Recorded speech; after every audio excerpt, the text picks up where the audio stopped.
my own personal story, it was my mother who ran away from her first husband because he had his career. He was a very intelligent man in New York. He wanted to finish school. He wanted to be a principal, or actually I think he wanted to build his own school. So when my mother got pregnant, he wanted an abortion. It was illegal back then. So he wanted to force her to have an abortion.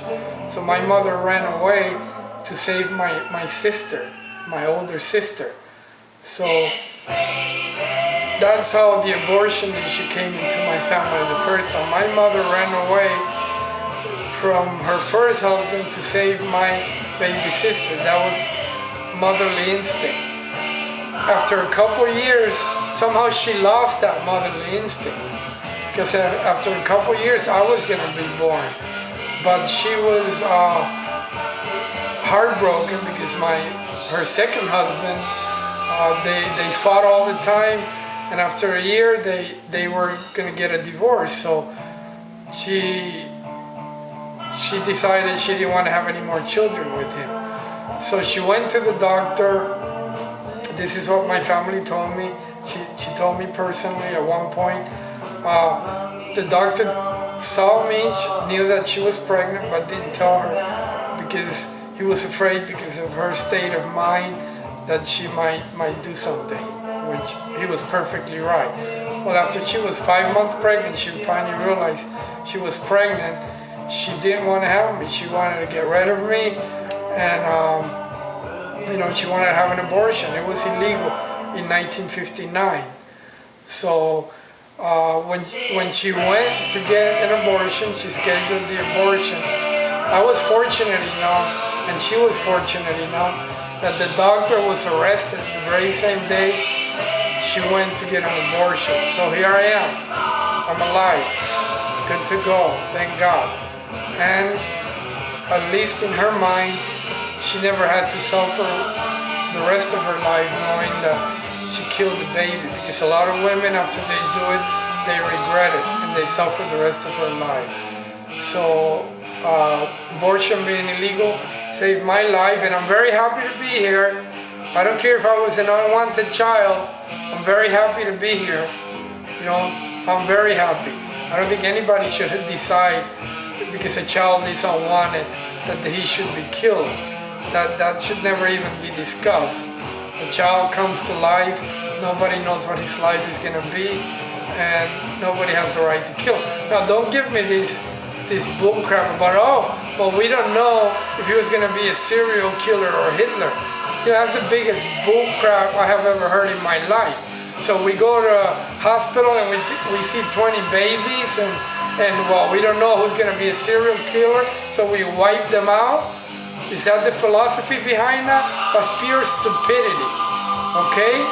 Nobody has the right to kill children, whether they're born or they're still in the belly, because they might be a Hitler. First of all, the majority of people don't become Hitlers. There was only one Hitler, and the majority of people do not become serial killers. So out of the 20 million babies that have been killed, I mean, how many could have been serial killers or Hitlers? Give me a break. So we killed 99% of 20 million plus babies because one might become a Hitler? Give me a break. What kind of argument is that? That's pure stupidity. That's just trying to appease our conscience, okay? So again, this is my story. Now the next time that abortion came in my life, I was 16. I was 16. I mean, I was just a baby. I was 16. First time I had sex, I was in love. I had sex with my high school sweetheart, and she at one point she thought she was pregnant, and she came up to me and said, "Frank, I'm pregnant." She was from a liberal family. She said, "You have to help me with abortion." And I said, "What? You're gonna kill my baby?" It was instinct. Nobody had to tell me anything. I hadn't learned much about abortion except what my mother told me about myself, but I hadn't thought it through. But it was instinct. You're gonna kill my baby. That's basic instinct. And I said, no, I'm not gonna help you with killing my baby. And she says, well, I'm going to do it myself. Well, thank God it turned out it was a false alarm. She was not pregnant. But, I mean, I was hurt by the fact that she would kill my baby. I was only 16. And there was a point where, you know, her mother left and we had the whole house to ourselves. And we were supposed to have wild sex. We had the whole house. I was 16 or 17 by then. I don't remember. I think I was 17 because we went out. She was my high school sweetheart for a couple of years. And I told her, no, I'm not going to have sex with you because if you get pregnant, you're going to kill my baby, you know. That was the last time. I suffered a lot. I loved that woman. I thought she was going to be my wife.